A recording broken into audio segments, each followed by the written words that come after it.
What's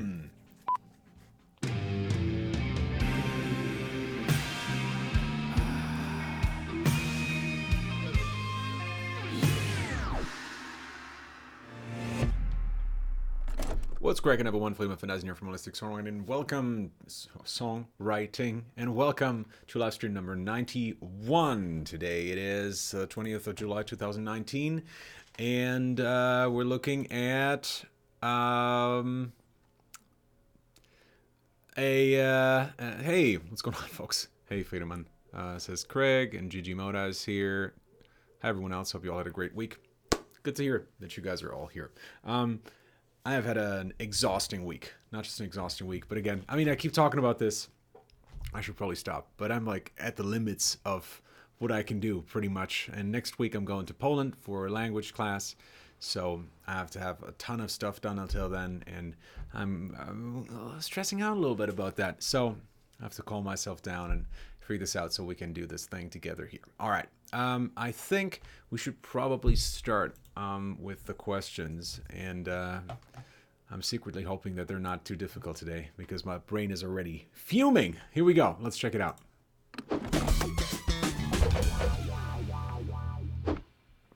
All right. So first question today comes to us from Aitor. There we go. He says, "Hi, Friedemann. First, I'd like to thank you for all the answers provided. They're always useful. I don't always remember to say thank you, but I'm always grateful." Thank you so much, man. I'm always grateful for your questions because your questions are amazing. Seriously. As to the question, I really love impressionist music harmony, like the harmony in Debussy's Clair de Lune. Some time ago, you gave someone tips on how to obtain a jazz sound. Do you have tips on how to obtain an impressionist sound? Wow. This is a difficult question, but yes, I do.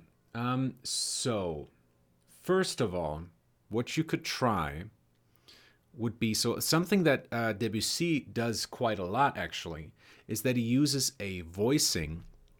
So say a dominant chord voicing. So say, starting on F, F, A, C, and E flat. And then, or it might be an F minor 7 chord, or a minor 7 chord rather. So it would be F, A flat, C, E flat. And then taking that voicing and just moving that about, and exactly in that voicing. So without voice leading, pretty much just that chord and just moving that about. That's something he does actually quite a lot in his music, and it's I think a really quite interesting sound. So yeah, that's something he does quite a lot. He's also known for his more modal stuff, of course. So for that, I mean, it's modality, picking a scale, and that is not major or minor ideally because those we've kind of grown accustomed to, I guess. And then not choosing chord progressions that are too functional, but choosing chord progressions that are just really colorful. And then just writing out the scale, like finding those notes, those color notes that make the scale special. Like if say you're writing a song or a composition that's in Dorian, right? Then you definitely want to make sure that people understand it's in minor, that you have a minor key, and that there's that 6, that 13, that major 6 in the scale, right?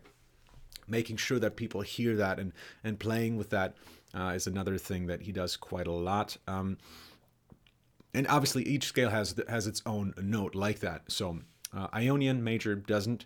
Then we have a Dorian, which has the 6. Phrygian has the flat 2. Lydian has the sharp 4. Mixolydian has the flat 7. Aeolian, again, is just minor. And Locrian is probably not a scale you're going to use much.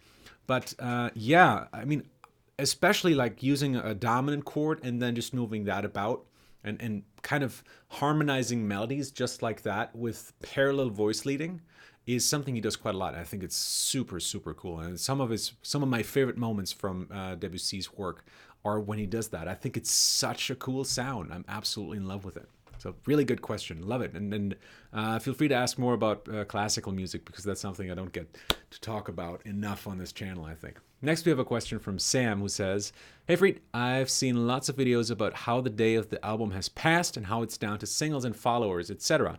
But my band is brazenly disregarding that and recording a 10 to 12 song album. Funny that you should mention this, but at this very second, or 7 minutes ago rather, I released a video on the main channel talking about why albums are better than single. And I love albums. I'm definitely in the album camp. Last week I did an episode on why singles are better than albums. This week it's the other way around, and I'm definitely an album guy. Sam continues saying, assuming we release it in that form and not two EPs or some other format, do you have any thoughts on what order the tracks on a rock and roll album should be placed? Any do's or don'ts? What are some of your favorite albums in terms of track ordering? Ooh, favorite albums and tracks in terms of track ordering. That's an interesting question. I've never thought about it like that, to be honest. But I certainly have analyzed how albums are commonly structured. Now, it's a little bit different depending on the genre that you're in. And I'm trying to remember what kind of music you make, but I think it's what was it again? But let's say for a rock album, because that's what the one I'm sure about. Pop music, I'm a little bit more hazy about, a little bit more. I'm not quite as sure about. But so with rock music, and this is how I structured my album as well. Typically, the way you want to structure it. Song number 1 is either going to be an intro that gets people excited for song number 2, or it is going to be a self-reliant track, basically, that just has a ton of hype, just something that is super exciting, that when people hear this song for the first time, they go, wow, this is the most incredible thing I've ever heard. So what you're trying to do here is awe them, right? You're going for awe. That's the first track of your album. And if you have an intro, then that will be track number 2, right? You want to start with an awe track. The first full track that they hear should put them, should be awesome, amazing, skillful. Those are the kind of words that we're looking for here, right? Something that makes them go, wow, this is incredible. I've never heard anything like this. So in a way, what you're doing is you're showing them what makes you special as a composer or as a songwriter and as a band. Like, this is our image. This is what we do, like, at 11, right? Going really crazy with what makes you as an artist, and showing them why that's amazing. That's kind of your first track. So it serves two functions. Again, it's supposed to put them in awe, so that they're so excited about listening to the rest of the record that they're going to buy it before they even listen to anything else. That's number 1. And number 2 is getting across what makes you, getting across your image. So that's number 2. Songs 3 and 4 then are typically, again, I'm just going to assume we had an intro and then this awe track. And then we have tracks 3 and 4, which are typically, either one of them is going to be a single. Typically, it's track number 3, but it might also be number 4. But both of them definitely need to have a lot of energy. So those are definitely your most energetic songs on the record. Like, those are the ones where you say, like, hey, these are just, people are just going to go crazy over them, right? Like, really, really nice power there. Then we have track 5, which often kind of throws people a curveball. So this is one where you kind of want to try, where you can try out something a little bit different. And I'm not saying ballad or anything crazy like that, but just something different. Maybe the same energy level, but just maybe a slightly different sound. So if you have a song that sticks out a little bit, put it in position 5. And this could be like a track where you're not so sure if it's going to fly that well. Position 5 is typically a good place to put that. Then we have track number 6, which is another really important position because it's halfway of your record. And if you think about the addiction formula talks about this as well, about this 3-act kind of thing. There's the midpoint in screenwriting where exactly half of the screenplay, something dramatic has to happen. And that's the same with records as well. At the midpoint, at track number 6, you want to have a very, very dramatic song. And typically this is the second single. And in rock albums, it's often the most aggressive sounding song I've found. So whereas number 3 was very energetic and hype and exciting, right? But more in a positive fashion, number 6 is often the more aggressive version of that. Track 7 then is the song after track 6. So you have to think about someone listening to your record for the first time, right? So they've heard the intro, they're super excited, and now they're skipping ahead to this. They're listening to the second song, so they've heard the first single, right? That's song number 3. And now they're probably skipping, once they've heard song number 4, they're probably skipping ahead to song number 6 anyways, because that's the song that they know. And so they listen to that one, gets them super jazzed, and now the song that they hear after that also needs to be really good. So the most important positions in your album, the best songs should be placed in the following positions. First of all, obviously number 2, that's your awe song, but it doesn't have to be really catchy or anything like that. Again, you're going more for awe and showing what's special about you. But the really catchy, really single ballad-ish songs should be in positions number 3, 4, and then 6 and 7. Those are really the most important positions for a rock album. So that's number 6 and 7. And then we have 8, 9, and 10 really is where you can, that's again sort of the bridge of your album, if you will, right? You just hit your second peak. This is kind of where you can experiment a little bit more and do something a little bit crazier. So, for example, for me, those are like the more calmer songs on my record, even though there's like every once in a while I throw in something a little bit heavier as well. But they're definitely the calmer, the more melodic side of the record. And then, but that's kind of where you have a lot of leeway. You can do a lot of stuff there. And typically, positions 9 and 10 are where people place their weakest track. So it's usually tracks 5, 9, and 10 is where you place the tracks that you're the least sure about, so we say, right? And it doesn't have to mean that the track is bad, because I really like every single track on my new record. But maybe a track where you're like, I'm not sure if people are going to be as into this as I am, or it could be something that is just a little bit different than the rest of the record, right? If you, those are the positions that you put songs in that don't match exactly what you want to get across as your image. So those are number 9 and 10. And then 11 and 12 are really important songs because they end your album, obviously, and you want to end on a good note. So for me, that means ballads. I think it's a really powerful thing to end on a ballad, because especially if you have a rock album that's fairly heavy throughout, and then ending on something that is, completely different and on a real ballad, so to say. I think is really powerful. So I end my record on a 7.5 minute ballad, something very, very different. All the other songs are very compact, very aggressive, very hyped, and then we have this really drawn out, really long kind of composition of a song, which was also the hardest song to write for sure. The emotion that you want to go for with the last 2 songs, but especially with the last song, is again a sense of awe, but here more in the realm of nostalgia, right? So we're trying to go for something that has a big kind of open feel, something that is like that kind of hard opening. That's what you're going for, right? That's the best word to use, I think. I think there's a song by is it called Mirrors by Justin Timberlake? Yeah, Mirrors. That's a perfect song to close your album with. Mirrors, check that song out. Mirrors by Justin Timberlake. It's the perfect closer for a record because it's huge, people can sing along to it, and it's got a really nostalgic kind of feel to it.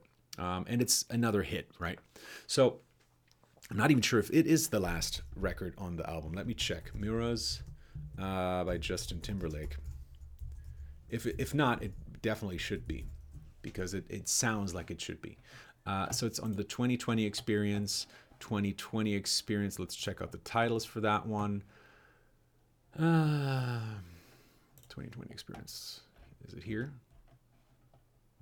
Mirrors is number 9, and it's a 10-track album. So this is something we see quite a lot as well. So this is totally fine. This absolutely works as well. You can also make this song. This is the other version that I wanted to talk about as well. If it's not your last song, you can also make your nostalgic, awe-inspiring song the second to last song, and make the last song something really powerful again. So there, the message becomes so if you make your nostalgic song the last song, let's finish this first. If you make your nostalgic song the last song, what you're saying is the message that you're getting across is you're saying, oh no, the record is already over. That's so sad. Everyone, let's look forward to the next record, right? That's kind of the idea. That when they heard the last song, they almost started crying, saying like, oh man, this is so sad. It's already over. I can't believe I waited for this so long. I want to listen to everything again, right? That's the kind of emotion that we're going for. And having a song like this for your live shows is also perfect, because you can play that as the last song. People are going to be really sad that the thing is over, right? So again, nostalgia. Sad, I feel, is not the best word to use here, because you don't want to make people sad. You want to get them crying happy tears. That's kind of what you're going for, right? So if you can write a song like that has this amazing, we love you, this kind of vibe, right? When you're in the crowd and you're just like, crying happy tears because it was so awesome, and it's about to be over. That's the kind of song you want to go for your last song. And you can do it like Justin Timberlake does it with 2020 experience, you can make it the second to last song, and then make the last song kind of a comeback to your standard, like the standard sound, shall we say, right? So it's totally possible, and I've heard this like in the 90s and early 2000s. We had hidden tracks a lot where it wasn't just, the back of the CD would say 10 tracks, but then there was an 11th track hidden on the last track, and the last track was basically 20 minutes long. So you had the original track, and then there was a lot of silence, and after that we got the hidden track. So that's another way to do that. You make the last track this nostalgic song, and at the very end you attach the hidden track, which again is a return to form, a return to the standard sound. Or you could just do it like Justin Timberlake does it. You make number 9, or the second to last song, your nostalgic song, and the last song then becomes your return to form kind of song.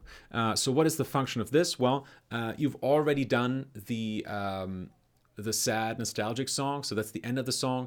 People are screaming, people are sad, people are screaming, one more song, one more song. So you come back on stage and you deliver one more super high energy song, so no one goes home sad, right? So that's the difference. You either want to leave them with tears streaming down their face from happiness, or you want to leave them feeling like really energized and happy. So those are your two options, really. Okay. So we've talked a lot about the beginning. We talked a lot about the end. We talked a lot about the midpoint. I think that should probably be enough for such a short question, but it's a really interesting and really great question. So thanks for asking. Our next question comes to us from Gigi, who says, "Hi, Friedemann. What do you think is the most important thing to keep in mind when uploading a public demo on SoundCloud, quality-wise?"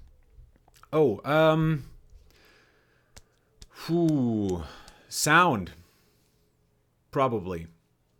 I don't know exactly what you're talking about. Are you in terms of quality? Do you mean the quality of the writing, or do you mean the quality of the production, or quality in general? Well, I think if you're talking about quality in general, I would certainly go for sound, production, and performance. I think SoundCloud is a good place to find stuff that is out there, and I find often we find out there material more in the sound than in the songwriting, because like the modern sound isn't so out there in terms of songwriting. We just don't do those crazy things anymore that we used to do in the 90s and 80s with like crazy harmonies and pedal basses and stuff like that. That just doesn't happen as much anymore. So we're in a phase right now, in an era of very boring songwriting with super exciting production. So obviously you could go the opposite way. You could say like, you know what, fuck this. I'm not gonna follow what everyone else is doing. I'm gonna go my own path, and this might be exactly why you end up being successful. So I'm not gonna tell you how to do things, but certainly the trend right now, and it has been for a while, is perfect sound, perfect production, interesting sound design, and stuff like that. Maurizio has a question saying, "Hi Fleet, in your book you talk about dynamics to increase hype and tension, but are you referring to volume literally or instrument interpretation?" Do you think that? Both, actually. Both can be used. So you can't just, basically you could have a band playing all at one volume and then have the mixer ride that up or down. It's not as good, but it does work. Or you could have them playing through distortion, but then just like playing with more and more intensity. So the distortion is gonna, like the wave, the curve is still gonna look like this. Because the more it is distorted, the more compressed the signal is gonna be. But just by playing with more intention, with more intensity, really, the sound is gonna get more and more exciting, and this I find works better. So both are possible, but instrument interpretation is definitely the one to go with. Do you think that in a song with nothing of dynamic range, overcompressed, like many nowadays songs, the instrument interpretation can be valid to increase hype? Absolutely. It's the better way to do things. For example, a snare played very soft in the verse and very hard in the chorus, or a vocalist singing low neutral in the verse and using belting in the chorus but with a poor dynamic range. Yes, exactly. Absolutely correct. It's mostly down to that. Again, it's possible to do that through, it's very difficult, honestly, to play acoustic instruments. It's easier when you have distorted signals, right? That, as we discussed, that makes everything really compressed naturally. But if you have acoustic instruments, it's really difficult to get louder without also adding more intensity to the way you're playing. So typically it goes hand in hand. With electronic music, it might be a little bit more independent, shall we say. Lastly, we have a question from Nico who says, "Hi Friedemann, I have a bass line, Logic Silverpool bass patch, because it works best with the slide that's in it, that goes from E2 to B2 and sounds a little thin, but when I lower it by an octave, it sounds too rumbling. I've tried to add some lower sounding bass and stack the sounds, but it doesn't quite work. What else can I try to make it sound full and exciting?" Ooh, that's a good question, but it's good that you're already thinking about low interval limits, because at a certain point, sounds just get really muddy and it just doesn't sound much like anything anymore, really. So personally, I try not to stack bass. I find that very, very difficult to do well, because you get into phase cancellation, and then you're sucking out all your bass without knowing it. It's really difficult thing to do. I mean, there's hip hop producers who add like low sine waves to their kick drums, but it's kind of a different thing. So doubling bass is something that's not done all that much. I mean, some people still do it, but it is challenging and certainly not something I would recommend, especially not for demos. I often find, like when I listen back to my older tracks, one of the things that I had gone wrong most of the time was that I added in too much bass, and I thought like, oh, this song needs to have so much of that low end, and it really, your songs don't typically. Like if you have a nicely defined bass that has punch, but that doesn't feel overly like rumbly, or doesn't make your subwoofers vibrate like crazy, that's often a good thing. You want to have a bass that sounds clean and nice. Now, if you absolutely have to do this, you could possibly use something like, an equalizer would come to mind, obviously, to roll, to bring in some low end there a little bit more. That's something I would do, or just finding a different sound. Those are pretty much your two options, I think.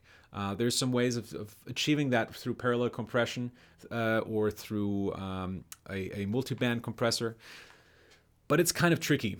Especially multi-band compression is something that is very, very difficult to do well, and I personally really stay away from it. It's one of the plugins that when I first started out, I was using all the time, and now I don't use it at all anymore. So, there you go. But I think really the two approaches you have here are, again, changing out the sound or bringing in some more lows through EQing.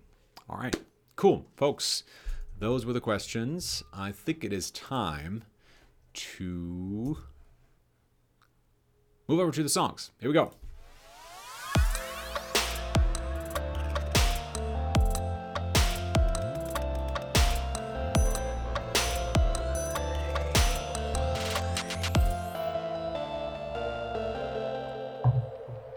And funny enough, Gigi just said in the chat that Justin just closed with Mirror when he was here in DR. DR would be Detroit? Is that it? No, I don't know. But yeah, it's a perfect closer for a show. And the good thing about thinking about your album this way, by the way, and to come back to this earlier point, is if you have a structure for your album, first of all, it's a really great source of inspiration for your songwriting. Dominican Republic, there you go, thanks. It's a really great source of inspiration, because so I have a song that's really exciting. What else do I need? Oh, I need a nostalgic song. Oh, I need a song that's there to inspire some awe, Having those songs in your, figuring that out as you're writing your album is a really helpful way of doing that. And certainly something I did for my record. Now, in the final version, the songs didn't always end up where I thought they would. But, for example, my intro, my very first song and my very last song, those I had, checked out. I was very, very clear that those were going to be my first and last song. And I kind of had a good idea of what was going to happen in the center, but I'm still kind of playing around with that, trying to figure out what works best there. And it's also got to do with keys, by the way. I didn't mention that earlier, but making sure that the keys between two songs connect well. And typically that means having two keys that don't, having two songs follow each other, one another, that are not coming from the same key. Typically you want to have a break, and you want the next song to start in a different key. Otherwise it's going to feel too much like you're listening to the same song still. Like you definitely want to have a little bit of a key change there happening. Good. So there we go. Let's start talking about some songs. Gigi's first this week, who says, "Hi Friedemann, I would really appreciate your feedback on the song. I want this to be my first single. I'm already working on it in the studio with a close friend / producer. I want to schedule the release for November this year. Let me know your thoughts. This is my GarageBand demo. I uploaded it public at first, but I read that it's best to publish a finished material on SoundCloud. Do you think that too?" Yes, I would agree with that. It's totally possible to put stuff on like private or unlisted or something like that. But typically, anything you really release, not just on SoundCloud, but anything you release, you want to be proud of, you know. So if this is just a demo. In that case, it's probably fine. But as soon as you release something for real, make sure it is the best quality it could possibly be. Plus, my timing is off because I recorded without the metronome. All right, that's not very smart, man. Yeah, definitely do that differently next time. When you want to do the final production, you definitely want to record with a metronome, and you want to train yourself to be able to play to the click, because it's one of the most important skills that you could have when you go into the studio. Anyways, let's see what we got here.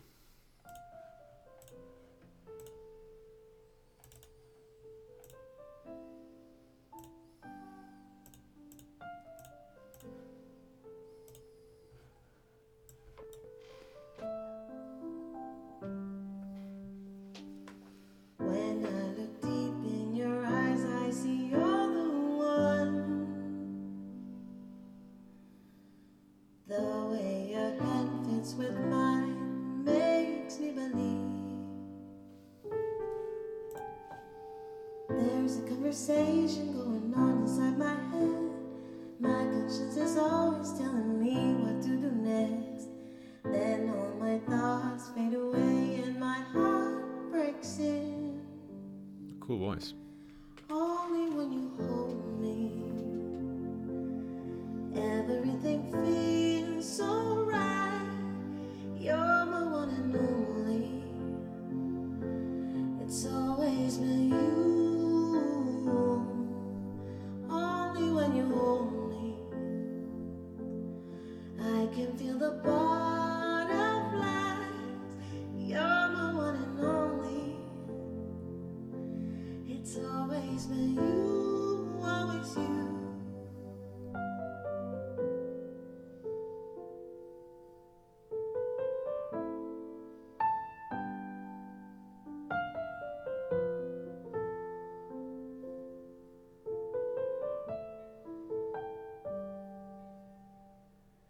When I look deep in your eyes, I see you're the one. The way your lips move with mine makes me believe. Love the little things you do together to win my heart. Let me tell you a secret, you had it from the start. I find myself in your arms, lost in your embrace. Only when you hold me, everything feels so right. You're my one and only. It's always been you. Only when you hold me, I can feel the butterflies. 'Cause you're my one and only. It's always been you, always you. Always been you.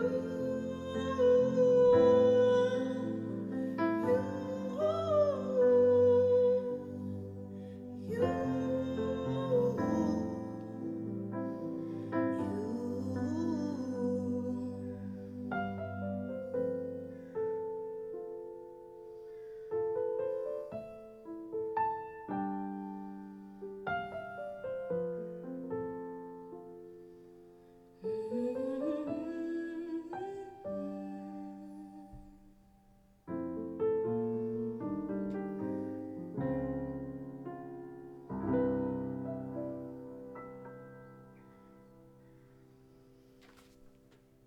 Sorry, I take everything back. I take everything back. I don't think you should record this with a click at all. I think this is the kind of song that can be, since it's a ballad, you don't have to record this with a click. And I think your timing is great. I think you have a really great, like this comes across really, really well. I think in terms of the performance, I really, really love what I'm hearing. I love your voice. I love your playing. I think it is super, super cool. And that definitely got me. I didn't expect that at all. But man, really, really good work. And yes, it's still a demo, but it's not in the writing. It's in the arrangement of it, maybe a little bit of the production. But man, the recording, the sounds are really nice. I think everything seems to work really well together at this point already. So anything that follows now is only going to make everything better. Just don't change what you have here too much, right? Keep the core of it.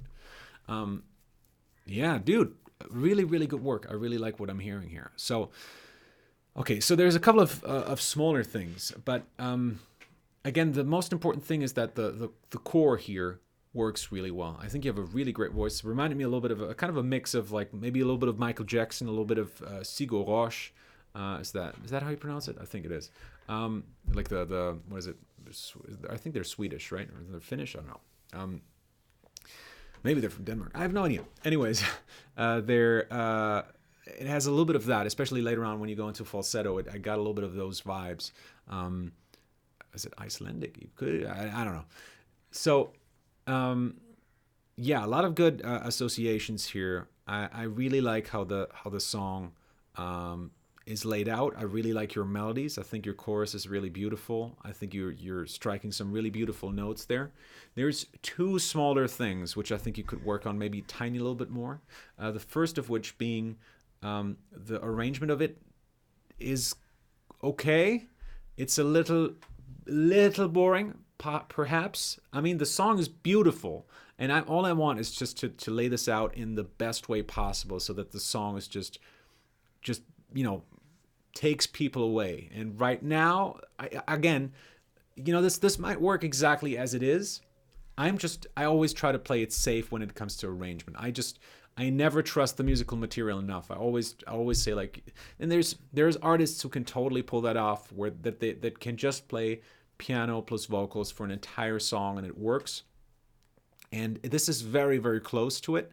But I think because you add the sort of synth sound in the chorus, I have different expectations from this, and I expect that it's going to evolve a little bit more, and then it doesn't happen, and that kind of kills the arrangement for me a little bit, makes it a little bit too flat. It feels like in the second verse we're really returning back to where we were in the beginning, and it feels more like it starts out really, really nice, and then we go into the chorus, and it builds nicely, and then we're going back to the first thing, and then again second chorus, and then kind of peters out after that. And no, I don't mean to sound so negative, because I really love the ending you've written, but that's kind of in terms of this the energy curve.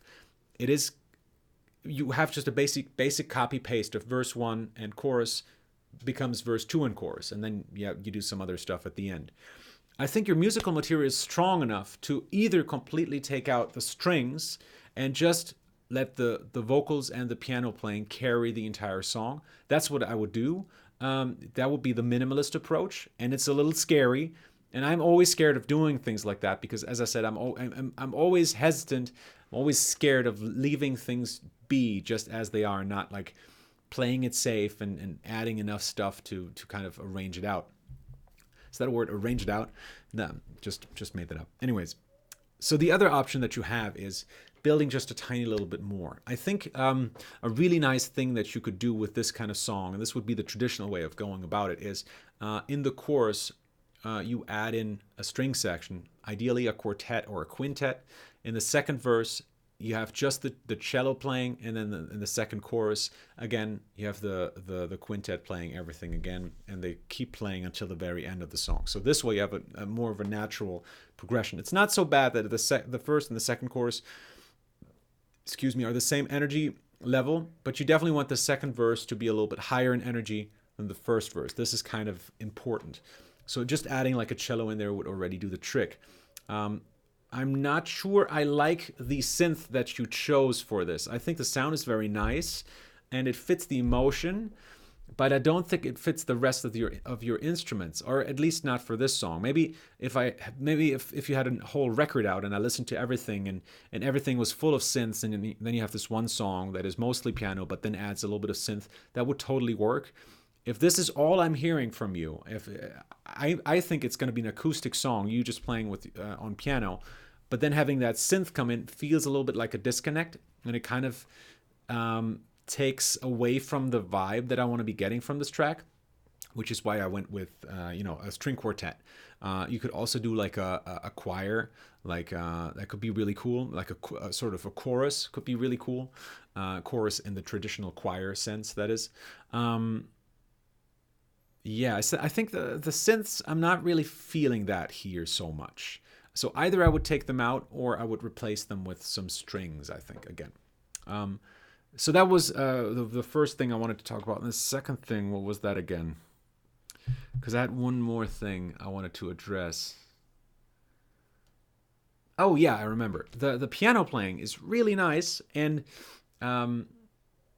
but it is also a little bit surprising at points to me. Like there were these moments when you go into some really kind of jazzy chords, and I love it. I really love it. I just wonder why you didn't introduce some of those ideas maybe a little bit earlier. So when we first get that sort of bluesy lick in there, that kind of jazz lick that you throw in somewhere around here, I don't know exactly where it was, but it's kind of a loud lick. I'm sure you know what I'm talking about. It kind of, surprised me, and maybe not in the best way. I love the lick that you're playing, and I love all the jazzy chords that you're using. I think your outro is so beautiful, and I love what you're doing there with the chords. Absolutely beautiful. It just strikes me as weird that that 3/4 of the song, the first 3/4 of the song, feel like we're listening to a very, very simple, sparse pop song, and like then at the very end you throw in some jazz chords, and I go like, wow, dude, like she can really play some really crazy cool stuff. Or he, oh Jesus, I'm so sorry. I hope I didn't offend you in any way. But probably a he, I think so. Okay, I lost my train of thought. Got it together, Friedemann. There we go. So throwing in those jazzy bits, if you do that, you want to do that a little bit earlier. And it doesn't have to be so obvious. You don't have to like throw in an entire jazz lick, but like just one note, like throwing a blue note in the beginning as well. And just every once in a while, go for a note that is just a little bit more jazzy, so that when you do that at the end of the song in the second half, it doesn't come as such a surprise, and it feels like a logical evolution of what we heard before. Yeah. Does that make sense? Because right now it feels like starts out as a pop song, ends as a jazz pop song. And let's get those two parts a little bit more together. That's all I'm saying. All right, but very, very good work. I really like what I'm hearing here, and I can't wait to hear the final version or more from you for that matter. All right. And I think you were on the chat as well, right? Okay. Yeah, some really good feedback from everyone.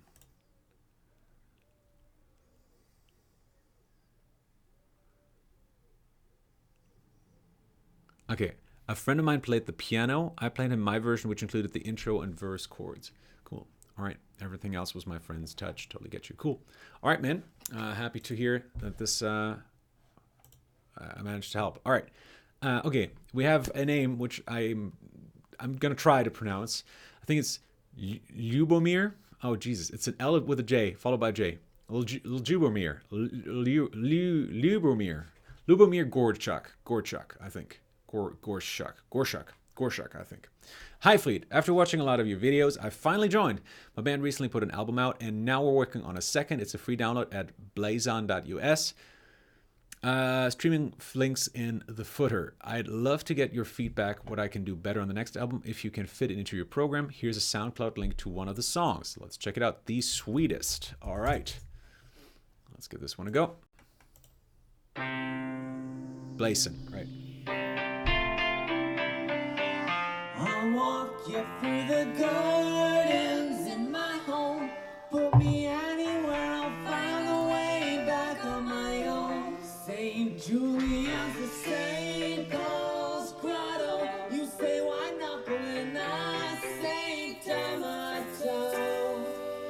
And I carried that for so long, and I believe the will had gone. And I carried that for so long, and I believe the will had gone.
Cool.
All right.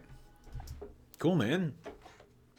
Wow, I'm not sure I can give so much feedback after just listening to it once. I feel like it surprised me a number of times. Not always positive, but sometimes definitely very, very positive. And so, like, my expectations for the song were overthrown a number of times. And that makes it really difficult to listen to it as one thing. Now, the question is that a good thing or is that a bad thing? I think you could probably do a little bit more work to make the whole thing fit together a little bit more. It feels like you're mixing styles a little bit too aggressively, maybe. And also mixing, there's a lot of stuff in here. There's a lot of music here. There's a lot of keys. There's a lot of chords. There's a lot of ideas here. And I wonder if maybe thinning it out a little bit and making it a little bit clearer to the listener how everything is laid out would probably help. But there's a lot of really cool stuff here. I really love the chorus of this. It's the sweetest I can find, that part. I think you could probably get away with just repeating the lyrics for the second time. I love that chorus, and I think we could probably put another chorus a little bit earlier in the song. I feel it takes a very long time before we get to that point. And that was the moment where I went, wow, okay, that's cool. These guys can write. This is a really interesting section. And before that, it felt like just a lot of stuff was happening, but nothing really just caught my attention enough. But that chorus, man, just amazing. Sounds really, really great. Now, there's an issue with the recording of all of this and the performances that the timing of this is really all over the place. And this is definitely the biggest thing you guys have to work on together as a band. It's definitely the biggest thing you guys have to work on. Anything else I say, keep it in mind for the future songwriting, but the thing you guys need to be working on is your timing. Especially that chorus. It's a great chorus. It's really well written. It's interesting. Even the recording of it sounded really good all of a sudden. Like, the production felt really cleaned up. I like the whoa, whoa, and the background sounded just right. Yeah, all of a sudden everything kind of fell into place in terms of sound. But the big problem this section, all the sections in your song have, is that the timing between you guys is just too inconsistent. You guys are not together. It starts off with the very first line when the backing vocalist, when she starts singing, and she's somewhere completely different. When you sing something, and these are your notes, right? The backing vocals should be right like this, so you practically can't see them anymore. They should be hidden by the main vocal, right? The only way that they can be heard is because they maybe spread apart a little bit more. They have a little bit more chorus on them, or some other kind of stereo effect, or a little bit more reverb, so they kind of move around the main vocal, but they should be hidden behind the main vocals. And what we have here is this all the time, right? So we can constantly look through the bars and constantly, so the notes of the main vocal, and constantly see the backing vocals, and it's really distracting because what we want to focus on is the main vocals. Now, I think the sounds are all good. I like the backing vocal sound. I like the main vocal sound. That's all okay. But as soon as those two start doing this, and there's just like this moving against each other, it creates a lot of friction that I don't like. And again, I think when you record something, you should be able to so something I do with all of my tracks when I do backing vocals is I record them so often that they're just perfectly aligned with the main vocals. And I listen back and record over and over again until they align perfectly with the main vocals, or there is something about the imperfection that I really come to love. And that happens as well sometimes. So, for example, Bon Iver is a really good example for someone who doesn't have perfectly aligned backing vocals. But with him, and I think he said this in an interview at some point as well, I read something where he said, all I was looking for is just how well it gels with the main vocals. And you can hear that, it's all about gelling with the main vocals. And all of those voices do their own thing, kind of. But at the end, you get this really weird kind of choir-like, coming from one person experience, and that becomes its own thing. Generally, what you want to do for rock songs, especially, and for this kind of music, certainly, is, again, you want to have the main vocals up front, and then the backing vocals are directly behind them, so you can see them. You kind of get a little bit of an idea of what the background vocals might be singing, but it should be mixed in such a way and performed in such a way that it would be really difficult for someone to pick out the notes that the backing vocals are singing. They should add an edge to the main vocals, not be their own thing in this kind of music here. So what I do a lot is, again, I re-record stuff until it's just right. And if it's very close, but there's maybe one word off, I'll just go into the audio file and just move it over, and sometimes even stretch it, because with backing vocals you can be a little bit more aggressive and use something like Flex Time in Logic, or the Beat Detective in Logic Pro. You can be a little bit more aggressive with that kind of stuff with backing vocals. Never do that to your main vocals, because it's going to ruin the quality and introduce artifacts into your vocals that you don't want into your recordings. But with backing vocals, since they're going to be in the back anyways, again, they're going to be hidden behind the main vocals, you can be a little bit more aggressive with that kind of stuff.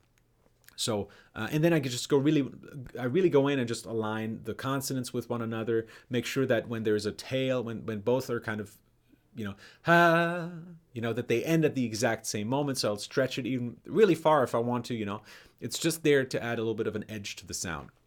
This is definitely the biggest thing that you guys need to work on. And, cleaning up the arrangement here and there a little bit would also certainly help. But the biggest thing you guys need to work on right now is timing. So what does that mean for you? What's some exercises that you guys can do? First of all, I have a challenge on this called the 30-Day Rhythm Challenge. I think it's just $7, if I'm not mistaken. I forgot how much it is. But it's on the website, so it's on holisticsongwriting.com. The Rhythm Challenge is certainly going to be really helpful to all of you, and it was created for people exactly like you. So this program was tackled to solve exactly your guys' problem. So get that, do that for 30 days. Really, really important. I think it's $7. Or is it? I think so. Anyways, that's something to definitely work on. And together, make sure that your drummer always plays with a click in his ear, or her ear, or have a click running through the speakers the entire time. But you guys need to practice playing to the click, because it's killing some of the energy that your song could have. I'm hearing a really great chorus here, but it's just 60% there, and it's all because of timing. Like, if you guys play together and just really like da da da da da da You know, if you really get that down and everyone starts playing at the same time and it gets a lot of punch because everyone stops and starts at the same time, man, that could have so much punch. It's a really good chorus, and it hurts me. You know, it's such a shame to hear it being performed like this when it really could be something special. So I think I'm going to leave it at that. I think it's sometimes better to just focus on one thing at a time and make sure that you guys understand that this is the biggest thing you guys need to be working on. And the songwriting comes much later. I think you guys are interesting songwriters, and there's a lot going on here. And we'll certainly be talking about this in the future as well. And we'll talk about songwriting for sure. But your biggest thing right now is timing. All right? Good. Moving on to a song by Kyle, who says, here's a second look at our track, King of Pain. We've worked on your feedback and done a better mix. All right, let's check it out. King of Pain by Hidden Gentleman.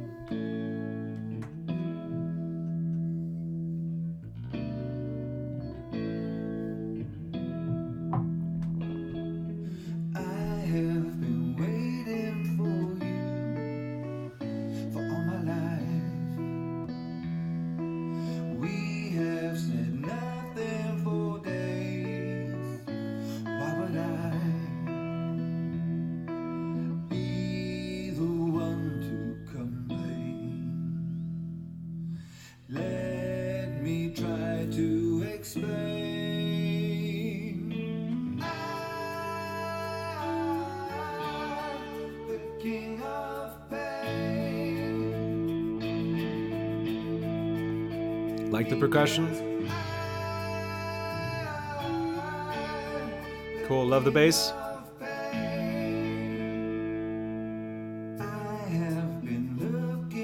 Yeah, very nice. Oh.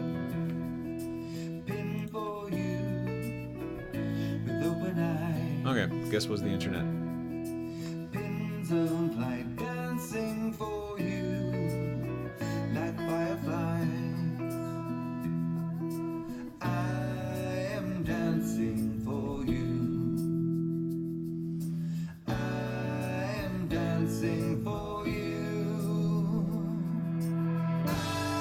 Nice.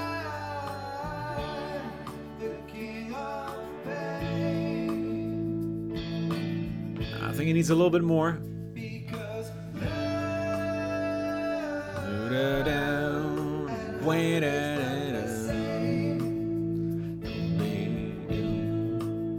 Little bit more movement here. It feels like this build up here, and I'm sorry for stopping your song here, but we've heard it before last week. That's why. I think this build up here that you use with the guitars is really great, but after such a big build up, you also need to deliver a little bit more gratification. So it needs a little bit more, I think.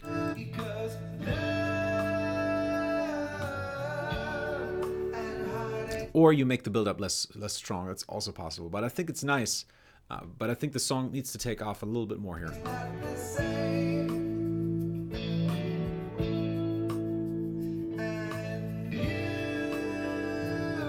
So this kind of feels, sorry to use such a harsh term, but this kind of feels like dead air to me. So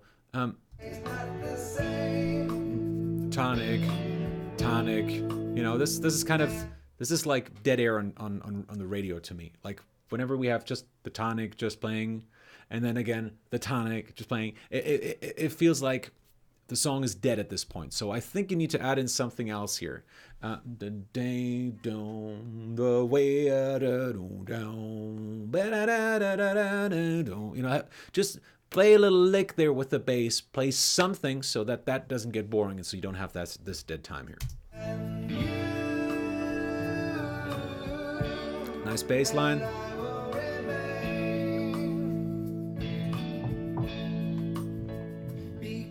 Okay, it's a little bit better here, but still maybe a little something more here.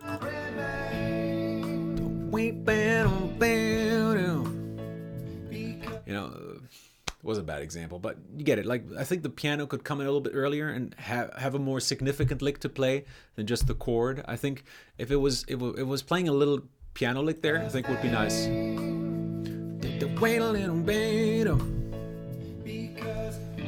See what I mean?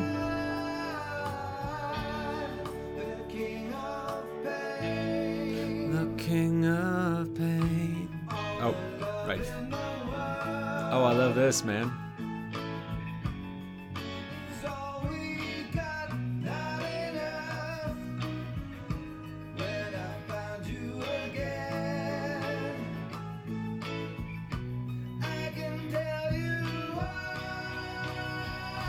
Okay, so I love this bridge. I think there's something really cool about this. I think it's so different. It throws you a curveball, but I really like where it's going. So I think to make that transition a little bit smoother, we have to do something about that.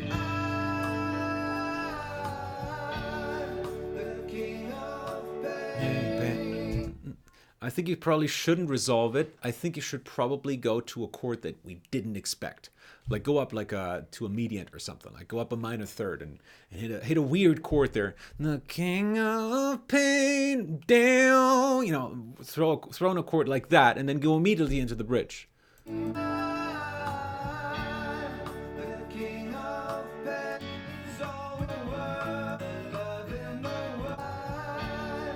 The king of pain, love in the world. King of pain, all the love in the world. You know, maybe that way. If you can connect it up, I think there needs to be a little bit of surprise happening there, because what's a little weird right now, what's not working for me, is that you have such a resolved ending of your second chorus.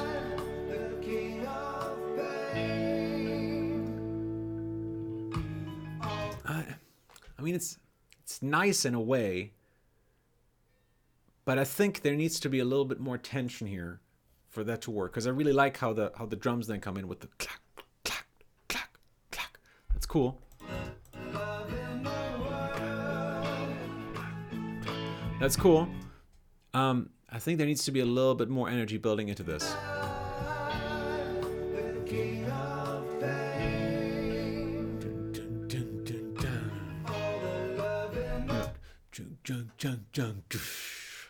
Love in the world. I think that would be nice.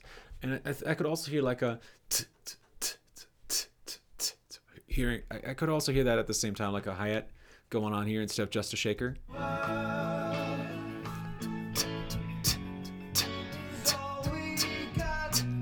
For a little bit more drive here.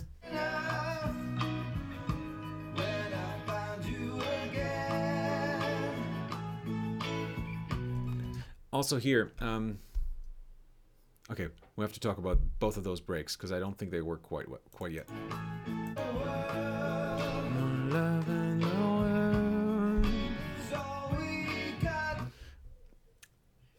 The pause there between your vocal lines is a little bit too long. It feels like there's something missing there. And I mean, you have this little synth that's playing a line. I think it's not noticeable enough for that to work. The first time I didn't notice it at all. The second time you have that break, then I notice it for the first time.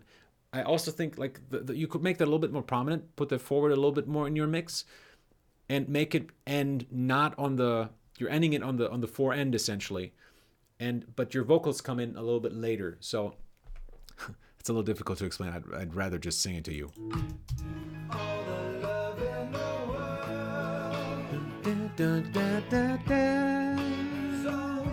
You know, just let that ring out a little bit more, so that you have a little bit more dovetailing going on with your vocals there.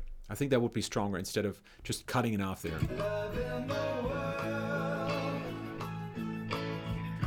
It just plays da da da da da da, and then you have this really awkward pause there before the vocals come back in.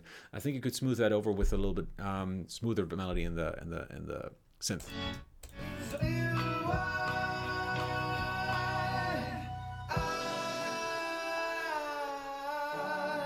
The king of pain, the king of pain, because love and heartache not the same. And you, the king of pain. I like this little a cappella version. Jump, jump, jump, jump, jump, jump. And now a little bit more energy in the drums. Like, I think now we could probably go to a full snare, not just a click, or... I think this definitely could use a little bit more energy in the drums now. It's the finale of the song.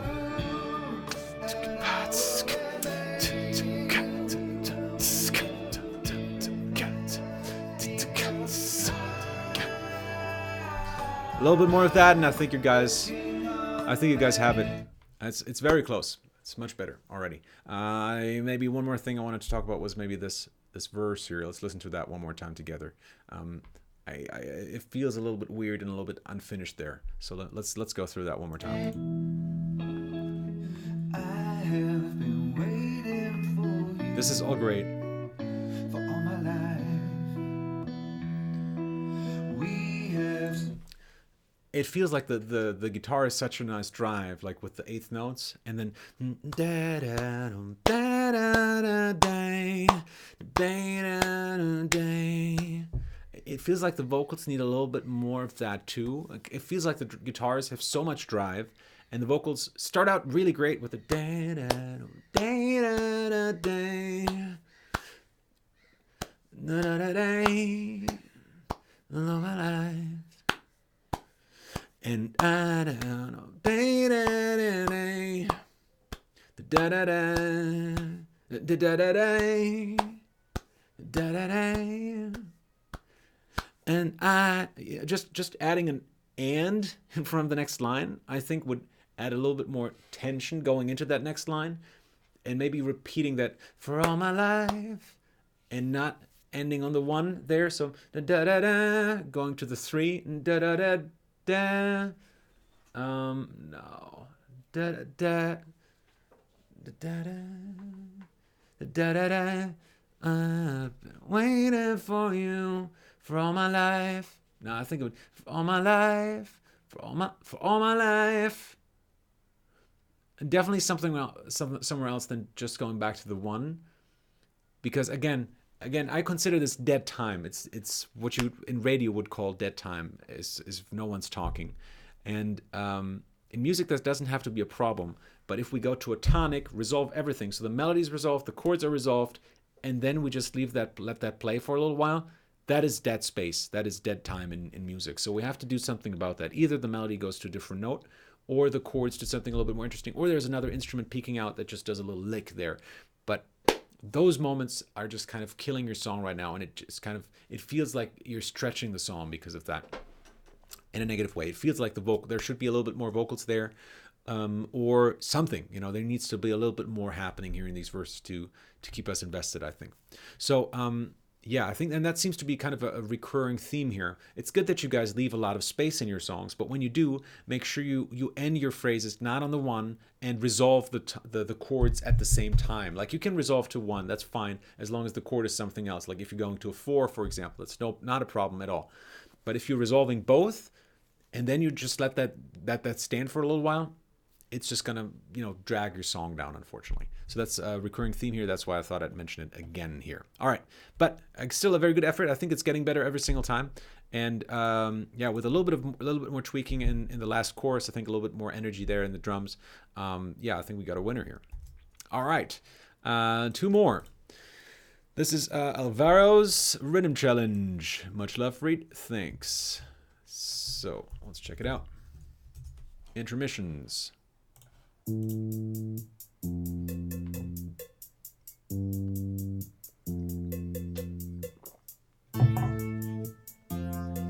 Where's that snare, man? It's too long. You need a snare.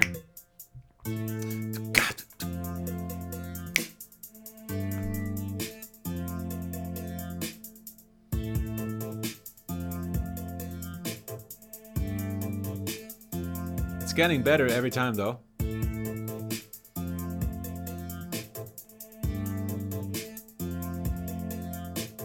Okay, what we really need to work on again is those syncopations, man. Right, like moving the music. So right now you have a groove that's fairly on top of the beat, right? It's fairly heavy. Now what we want to do is we want to add a little bit of syncopation to that in the music that goes a little bit against that heaviness of the groove, right? So we want to have dum dum dum dum. So what we have right now is, oh, where is it that? Oh, what's going on?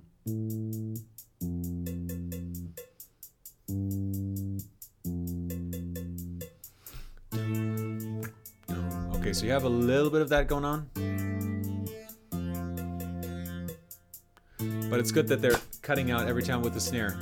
That's already really good.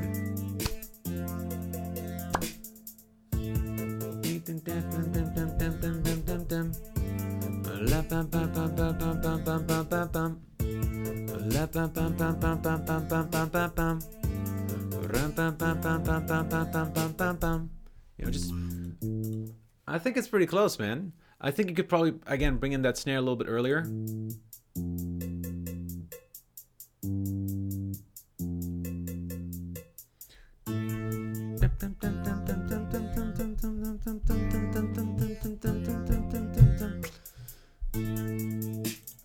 All right, cool. All right, what was the next challenge going to be? The next challenge is going to be writing a bass that is a little bit more melodic. So right now we only have 2 notes.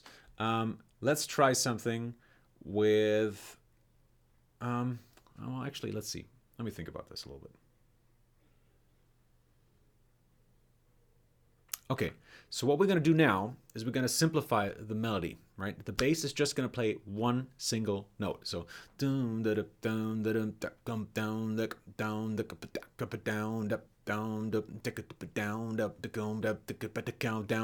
just one note. All you have to do is make that sound as groovy as possible, right? So play with breaks, use shorter notes. Keep the drums can stay pretty much the same. I think you'd probably profit from bringing in the snare a little bit earlier, but keep that fairly basic like it is right now. But let the bass do most of the rhythm, right? Like and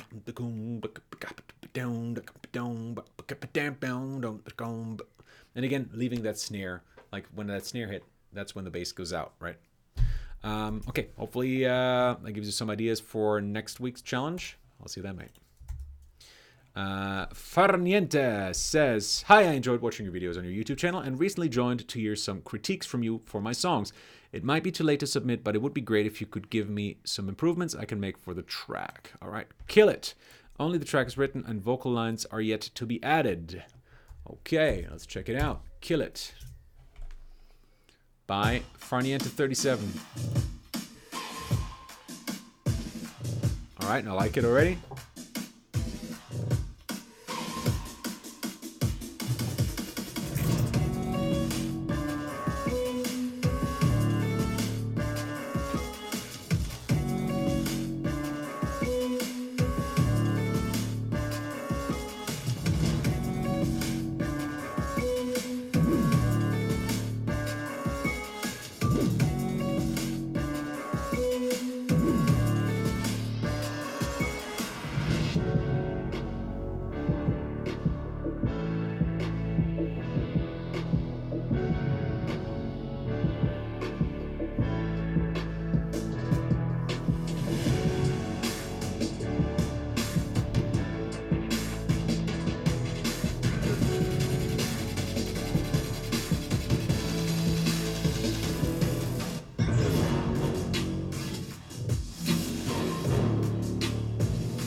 Sorry, I have to listen to one more section, one more time.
da, da, da, da. Hearing that a little bit in there. Cool, man. Cool. I like it. It's a nice production. It's got a lot of impact. I like the emotion of it for sure. Like that's all getting across. You're not getting too much in the way of the vocals that are going to be there. I think you're leaving a lot of space in exactly the right way. Yeah, dude. I mean, it all depends on the vocals now. I think there's few small things. All that could be remedied by a good vocal line.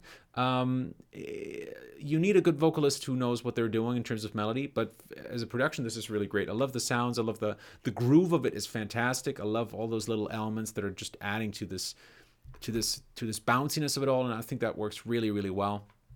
It's not what I expected when I saw your screen name, Farniente37.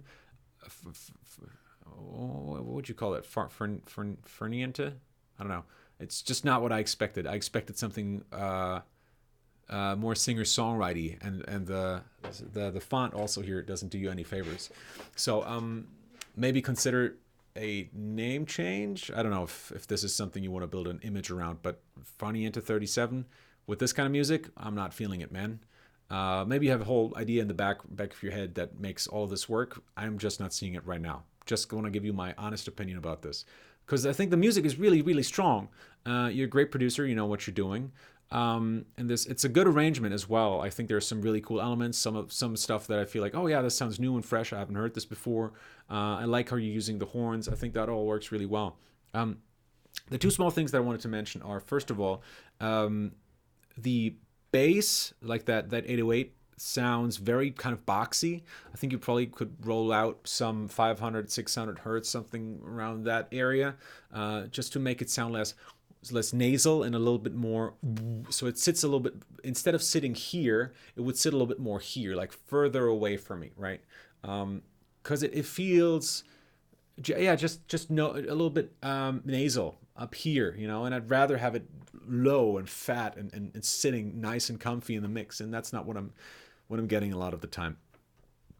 Also, that's the one element where I was sometimes thinking, okay, that could get in the way of the vocals just a tiny little bit, maybe. The other thing that I want to talk about is this chorus section here.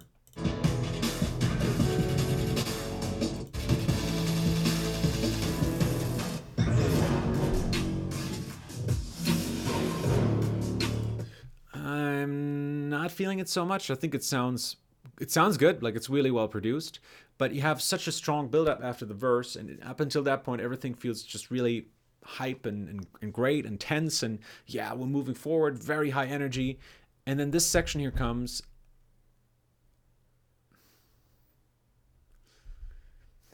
I think it needs a little bit, it needs to sound a little heavier. I think the production is heavy enough. It's the writing that I think could be heavier. I think if you just stayed on the same note. Down, down, down, down, down, down, down, down, down, down, down, down. Do, do, do, do. And just like, don't even move the chords. Don't go to a different chord. Just stay on the same chord. More of a something that has a little bit more of a hypnotic quality. Something that's a little bit more focused, you know, instead of trying to add all this color in. I think this is the wrong place for color. I think there's just something where we want a thick fucking bass that's just going to blow us away, you know? So that's what I'm looking for here. That's what it sounds like to me this section should be. It feels like the pinnacle of the song, or it should be the pinnacle of the song. And right now, it just starts off really strong. And as soon as we're going to this different chord, it just feels like, oh, and we're kind of, no, it's kind of like a verse again, you know? And also there's this whole break, this whole rest here. There's a down, down. Down, down, down. And it's just for this having to be like the energy pinnacle of the song, it feels like everything just kind of is stopping in its track after that. So I want to hear like the boom, boom, boom, boom, boom, boom, boom. At least, you know, just a couple more notes in there. But again, I said this in the beginning, the vocals could remedy all of that. It depends on what you have in your head as you were writing this. Because it's really difficult to say this about a track when you haven't heard the vocals for it, because maybe you have a great melody line in your head that's gonna kill this whole thing, and it's gonna sound absolutely fantastic once you have it.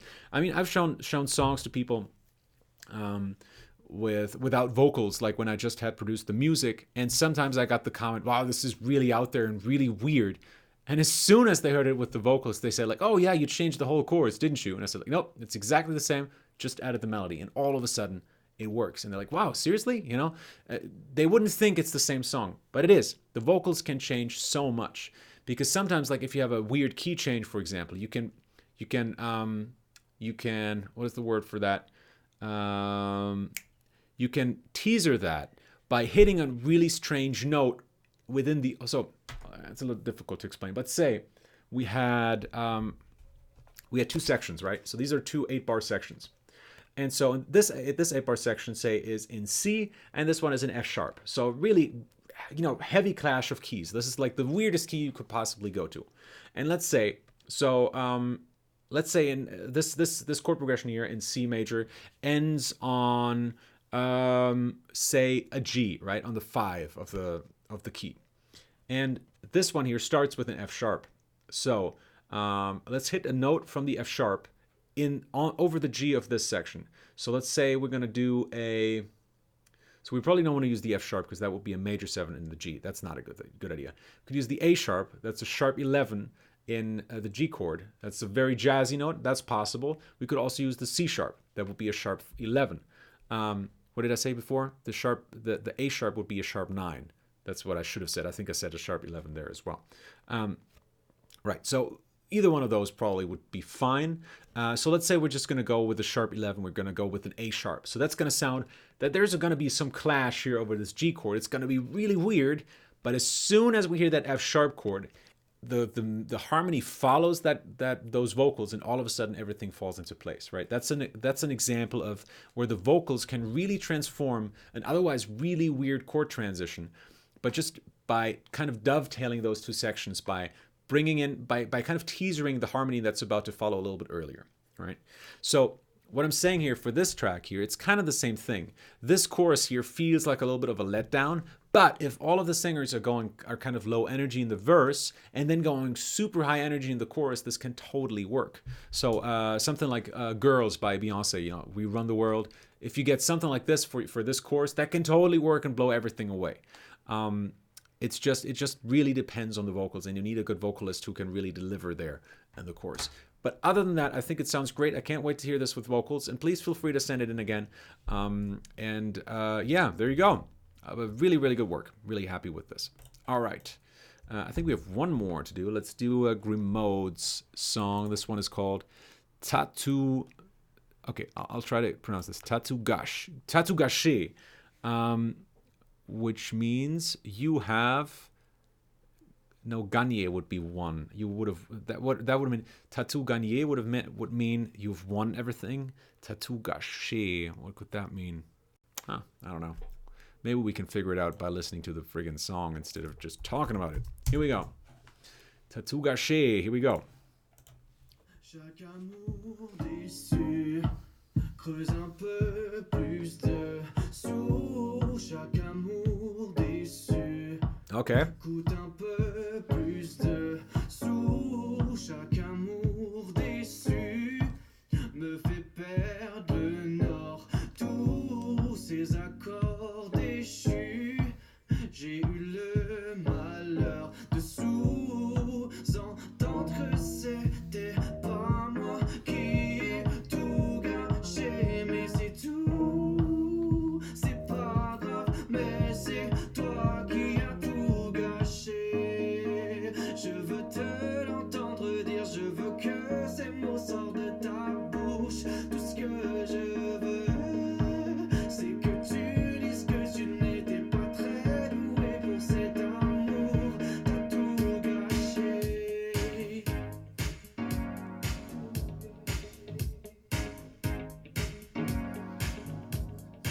À chaque amour déçu s'accumule les sommes. À chaque amour déçu s'accumule le seum. Malgré tous ces sommets de malhonnêteté, je me suis entêté à réparer le mauvais couple. Mais tu as tout gâché, mais c'est tout.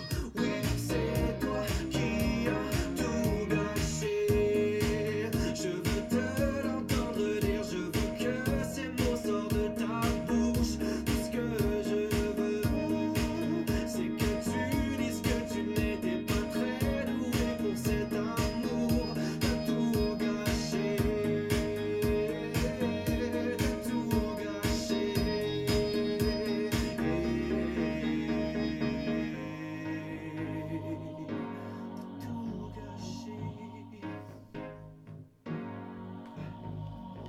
À chaque amour déçu s'accumule le somme. À chaque amour déçu se calcule les sommes. À chaque amour déçu s'accumule le somme.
Okay. Okay. This one's a little bit more work, I think. What you really great feel for just creating these really well-written grooves. And I see that with all of your songs, and that's a really great thing. And I'm happy to hear it in all of your songs as well, because it's your trademark thing. The challenge with writing groove-based music, so let's call it disco, because this has a little bit of that feel going on, right? It's got a little bit of an 80s vibe to it. The trouble, or I know that disco was 70s, but anyways, the trouble with that is disco in itself, since we have all groove music, is really difficult to develop. Which is why when we look at countries like South America or Africa, when we have groove, countries that listen to, or Spain even, when we listen to countries that listen to groove-based music, there's not a lot of development there. It's pretty much one groove all the way through, right? When we listen to any of those songs from those countries, I mean, we got Despacito, but that's kind of Americanized. Even there, there's not a lot of development in that song, but certainly a lot more than in most like South American songs, for example. We got if you listen to salsa song, for example, it's you have this one groove that just goes through the entire track, and it's a really interesting groove because you got those different time signatures against each other. Those different grooves, the bass playing in a different kind of feel than the drums, and all that together creates a really interesting thing that you can listen to for a really long time. And it's quite a complicated thing that's going on there, because typically the bass is going to play in something like 7 or 5 against the rest of the band, which is playing straight. So that's something that we can listen to for really a long time. The problem with that is, though, it's really difficult to have a song like that and then change course and go somewhere else and go to a different groove. Typically, if I write groove songs, I will try to make the entire song stay in that one groove. Like the whole song should stay within that one feel. And yes, you can change things out. Like, maybe you're going to take out the bass for one section, or the snare, or the hi-hats, or something like that, or add a couple of hits here and there to mix things up for sure. You want to do that. Otherwise, it's going to get maybe a little bit too boring. But the whole thing should kind of rely on this one groove. And this is something I see in a lot of your tracks, is that you're trying a little bit too much. You're doing a little bit too. It's one groove too many in most of your songs. You're instead of just sticking to one thing, so you get this constant flow of just being in this thing. Now I'm here, and and all of a sudden it's this kind of groove, and now I'm back into this, and it's maybe like a halftime groove, and then now we're in this groove again, and now we're back into this kind of thing, and now it's this, So they're all really groovy, but they're all different kinds of groove. And the problem with music, with dance music, and this I would certainly classify this as dance music, is that it's made to dance to, and your dancers are not going to switch from salsa to foxtrot to waltz in the middle of the song. You know what I'm trying to get across here? Really, you need one groove that one singular dance can be performed to. And it is worth taking some dance lessons to figure out where those grooves come from and what makes them so unique. And you will learn soon that, you know, bachata sounds very different than say yeah, you know, even something like salsa or waltz. They all have their own unique feels, and it's even, you know, the difference between rumba and foxtrot and cha-cha-cha. Rumba and cha-cha-cha, for example, are very similar in terms of dancing, but the difference is all in the music and where the accents lie within the music. And then having something like you know, these all these dances basically have their own unique rhythms to them, and studying those and figuring out that this could be a huge source of inspiration for you, I think, as well. Understanding how these different grooves work, and then just saying like, okay, this song is going to be a bachata. I'm just going to write a song that just uses this one groove, or this one song is going to be, I don't know, foxtrot or whatever, you know. And it sounds super old-fashioned when I say it like that, but you know, you could dance, you know, you could dance foxtrot over pretty much anything, but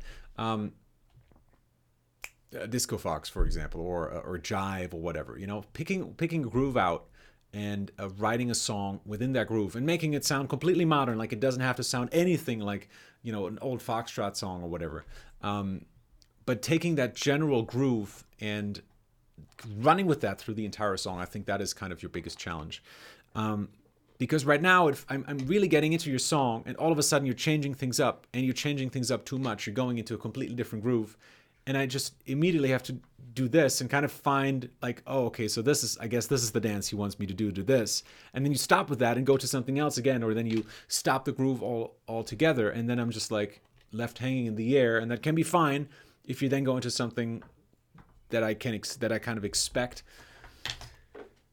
Long story short, pick one groove for your songs and play around with that a little bit more. Learn the different dances, learn the different grooves that there are. And study those and work those into your songs a little bit more, and pick one per song. I think really not more than one per song. If you have something that is meant to be danced to, you know, there's certainly pop artists like Ibrahim Malouf can do 4 different grooves within one song. If I do a rock record, no problem. I can have 6 different grooves within a song.